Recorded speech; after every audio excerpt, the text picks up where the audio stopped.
Bismillahirrahmanirrahim. Assalamualaikum warahmatullahi wabarakatuh. Yang terhormat penyelenggara pentas PAI 2023, yang saya hormati Dewan Juri yang insya Allah adil dan bijaksana, yang saya hormati teman-temanku seperjuangan. Alhamdulillahirabbil alamin wa bihi nasta'in wala umuri dunya waddin. Assalatu wassalamu ala asrofil anbiya'i wal mursalin wa ala alihi washabihi ajmain, amma ba'du. Tama-tama marilah kita panjatkan puja-puji syukur kita kehadirat Allah Subhanahu wa taala yang telah memberikan kita beribu-ribu nikmatnya, di antaranya nikmat iman, nikmat Islam serta sehat walafiat, sehingga kita dapat berkumpul di tempat yang penuh mubarakah ini. Dan tak lupa pula salawat bertangkaikan salam semoga terlimpahnya kepada Nabi besar kita Nabi Muhammad SAW yang telah banyak mengajarkan kita beribu-ribu kunci-kunci kebahagiaan di dunia, senantiasa mengajarkan kita tentang sunnah-sunnahnya, kita akan menjadi lebih bahagia. Baiklah, berdirinya saya di sini ingin memberikan sedikit ilmu yang saya beri judul keutamaan orang yang berilmu. Dalam Al-Quran dijelaskan bahwa Allah memilih umat Islam sebagai ummatan wasatan. Apa itu ummatan wasatan? Ummatan wasatan adalah umat yang moderat. Dalam Kamus Besar Bahasa Indonesia, moderat berarti selalu menghindarkan perilaku pengungkapan yang ekstrim. Moderat cenderung ke arah dimensi atau jalur tengah.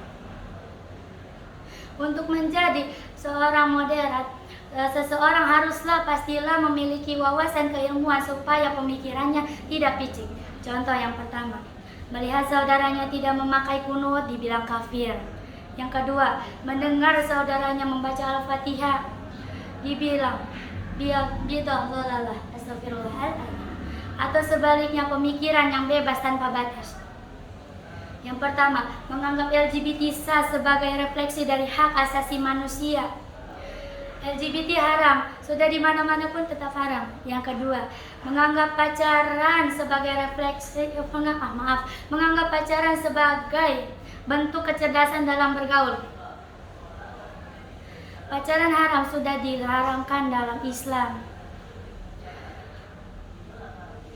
Sudah diharamkan dalam Islam dimanapun sudah diharamkan. Zina sudah diharamkan dimanapun.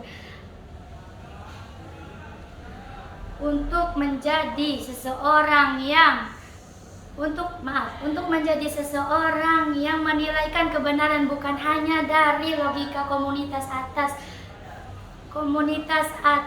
kelompok saja, tetapi kebenaran dari Allah Subhanahu wa taala. Ilmu dari Allah, maka kebenaran juga harus dari Allah. Sebagaimana dalam Al-Quran, A'udzubillahi minasyaitonirrajim. Bismillahirrahmanirrahim. Qul hal yastawil ladzina ya'lamun alladzina la ya'lamun. Sadaqallahul azim. Ini artinya, katakanlah, apakah sama orang-orang yang mengetahui dengan orang yang tidak mengetahui? Quran surah Az-Zumar ayat 9. Allah memberikan pertanyaan kepada ayat ini sekaligus memberi gambaran perbedaan antara orang berilmu dengan orang tidak berilmu. Ini menandakan bahwa berilmu bukanlah ditetapkan oleh Allah Subhanahu wa taala, tapi ini merupakan pilihan kita. Pilihan kita sebagai manusia, pilihan kita ingin mempunyai ilmu atau tidak mempunyai ilmu. Teman-teman ingin memiliki ilmu atau minim ilmu? Pasti teman-teman ingin memiliki ilmu. Allah telah mengangkat derajat orang-orang yang berilmu beberapa derajat di atas umat mukmin lainnya. Sebagaimana dalam Al-Quran, A'udzubillahi minasyaitonirrajim. Bismillahirrahmanirrahim. Ya ayyuhalladzina amanu idza qila lakum tafassahu fil majalis fafsahu yafsahillahu lakum. Wa idza qila ansuzu yarfa'illahu alladzina amanu minkum walladzina utul ilma darajat wallahu bima ta'maluna khabir. Sadaqallahul azim. Yang artinya, wahai orang-orang yang beriman, apabila dikatakan kepadamu, berilah kelapangan di dalam majlis-majlis, maka berilah, niscaya Allah akan memberikan kelapangan untukmu. Dan apabila dikatakan, berdirilah kamu, maka berdirilah. Niscaya Allah akan mengangkat derajat orang-orang yang beriman di antaramu dan orang-orang yang beri ilmu beberapa derajat. Dan Allah Maha teliti apa yang kamu lakukan. Quran Surah Al-Mujadalah ayat 11. Dalam ayat tadi dikatakan bahwa bagaimana Allah memuliakan orang yang berilmu dan kita diwajibkan untuk memuliakan orang yang berilmu. Bayangkan, kalau di dunia orang berilmu begitu mulia, bagaimana di akhirat?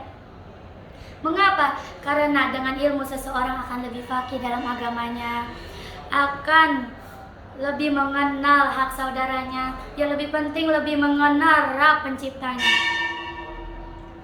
Mengenal Rabb penciptanya.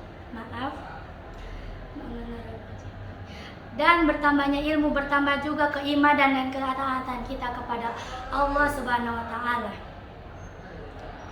Maka dari itu, saudaraku fil Islam, belajarlah dengan niat meminta ridho dari Allah. Janganlah nilai angka di rapot membuatmu putus asa dan berhenti belajar. Membuat. Tuntutlah ilmu sampai kamu menemukan cahaya. Ilmu membimbingmu, dan ingatlah, al-alimul kabiru wal inkana hadasa. Orang yang berilmu itu besar walaupun umurnya kecil. Wal jahilus sagiru wal inkana syaikhun. Dan orang yang minim ilmu itu kecil walaupun umurnya banyak. Ta'allam walaisal mar'u yuladu aliman. Belajarlah, karena tidak ada seorang pun dilahirkan dalam keadaan berilmu. Walaisa ahu ilmin kaman huwa jahil. Dan orang yang mempunyai ilmu berbeda dengan orang yang minim ilmu. Wa innal kabirul qaumi la ilmal indau sagirun idza tafas alaihi mahfil. Pembesar orang yang tidak memiliki ilmu akan kecil jika bertemu dengan ulama-ulama. Mungkin cukup sekian ilmu yang bisa saya sampaikan. Semoga bermanfaat dan bisa kita ambil dalam kehidupan sehari-hari. Wallahu muwaffiqun ila aqwamit thoriq. Wassalamualaikum warahmatullahi wabarakatuh.